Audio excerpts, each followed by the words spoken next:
राधे राधे। आप सभी का बानी भक्ति चैनल पर बहुत बहुत स्वागत है। आज की वीडियो में हम जानेंगे इंदिरा एकादशी व्रत की कथा के बारे में। जैसा कि हिंदू धर्म में एकादशी तिथि को बहुत ही शुभ तिथि माना जाता है।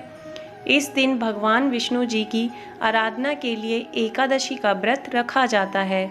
हिंदू पंचांग के अनुसार प्रति माह में 2 बार शुक्ल और कृष्ण पक्ष एकादशी तिथि आती हैं।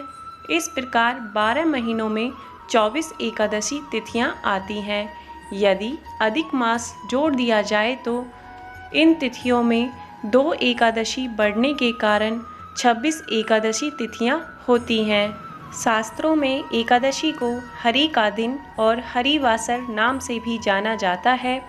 हरि यानी जगत के पालनहार भगवान विष्णु का दिन। इस व्रत को रखने की एक मान्यता के अनुसार इससे पूर्वज और पितरों को स्वर्ग की प्राप्ति होती है। आइए जानते हैं एकादशी व्रत के नियम। एकादशी के दिन सुबह उठकर व्रत का संकल्प कर शुद्ध जल से स्नान करना चाहिए।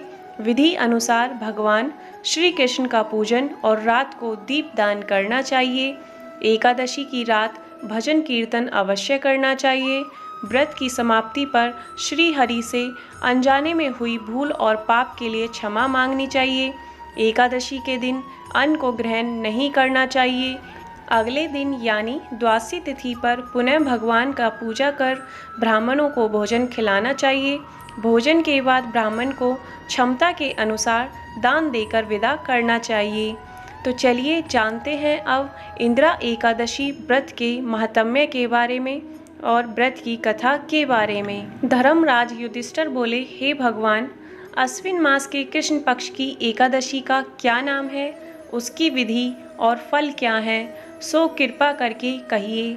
भगवान श्री कृष्ण कहने लगे कि इस एकादशी का नाम इंदिरा एकादशी है।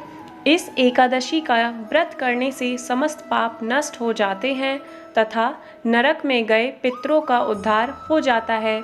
इसकी कथा को सुनने मात्र से वाजपेयी यज्ञ का फल मिलता है।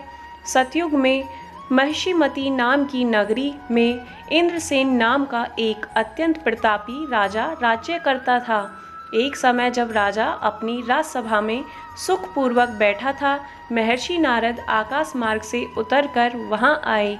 महर्षि नारद बोले कि हे राजन, आपके राज्य में सब प्रकार कुशल तो हैं, मैं आपकी धर्मपरायणता देखकर अत्यंत प्रसन्न हूँ।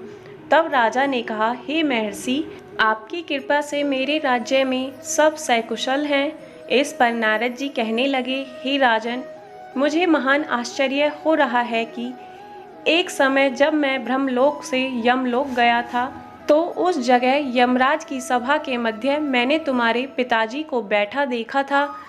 तुम्हारे पिता महान दानी, ज्ञानी तथा धर्मात्मा थे। इस एकादशी का व्रत बिगड़ जाने से यमलोक को गए तुम्हारे पिता ने तुम्हारे लिए एक संदेश भेजा है कि यदि मेरा पुत्र इंद्रसेन अश्विन मास के कृष्ण पक्ष की इंदिरा एकादशी का व्रत कर उस व्रत का फल मेरे लिए संकल्प कर दे तो मेरी मुक्ति होकर स्वर्गलोक की प्राप्ति हो सकती है।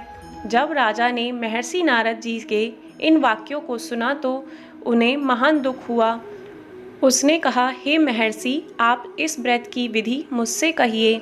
नारद जी बोले, हे राजन, अश्विन मास के कृष्ण पक्ष की दशमी के दिन प्रातःकाल श्रद्धा सहित स्नान करना चाहिए। इसके पश्चात दोपहर को भी स्नान करना चाहिए। उस समय जल से निकलकर श्रद्धापूर्वक पितरों का श्राद्ध करें और एक समय भोजन करें। रात्रि को पृथ्वी पर शयन करें। दूसरे दिन अर्थात एकादशी के दिन प्रातःकाल दातुन करें, स्नान करें। उसके पश्चात भक्तिपूर्वक व्रत का संकल्प करते हुए कहें कि मैं आज निराहार रहूँगा और समस्त भोगों को त्याग कर कल भोजन करूँगा। हे भगवान, आप मेरी रक्षा करने वाले हैं, आप मेरे व्रत को पूर्ण करें। इस प्रकार आचरण करते हुए दोपहर को शालिग्राम की मूर्ति के आगे हार करें और दक्षिणा दें। भोजन में कुछ हिस्से को गौ को दें अर्थात गाय को दान करें और विष्णु भगवान की धूप दीप नैवेद्य आदि से पूजन करें। रात्रि जागरण करें। इसके उपरांत द्वादशी के दिन मौन होकर बंधु बांधवों सहित भोजन करें। बस यही इंदिरा एकादशी के व्रत की विधि है। हे राजन, यदि तुम आज त्याग कर इस एकादशी के व्रत को करोगे तो तुम्हारे पिता अवश्य ही स्वर्ग को प्राप्त होंगे। महर्षि नारद राजा को यह उपदेश देकर अंतर्ध्यान हो गए। राजा ने इंदिरा एकादशी के आने पर उसका विधि पूर्वक व्रत करने से आकाश से पुष्पों की वर्षा हुई और राजा का पिता यमलोक से गरुड़ पर चढ़कर स्वर्ग को गया। राजा इंद्रसेन भी एकादशी के व्रत के प्रभाव से इस लोक में सुख को भोगकर अंत में स्वर्गलोक को प्राप्त हुए। श्री कृष्ण भगवान कहने लगे कि हे धर्मराज युधिष्ठिर, यही इंदिरा एकादशी का महात्म्य है। इस कथा को पढ़ने व सुनने मात्र से समस्त पाप नष्ट हो जाते हैं और अंत में स्वर्गलोक की प्राप्ति होती है। बोलिए भगवान श्री कृष्ण की जय, भगवान विष्णु की जय। आपको आज की कथा कैसी लगी कमेंट बॉक्स में ज़रूर बताएं। यदि आप हमारे चैनल पर नए हैं तो प्लीज़ चैनल को सब्सक्राइब करें, वीडियो को लाइक करें, ज़्यादा से ज़्यादा शेयर करें और नोटिफिकेशन बेल ऑन करें जिससे आने वाली नई वीडियो की जानकारी आपको मिल सके। राधे राधे।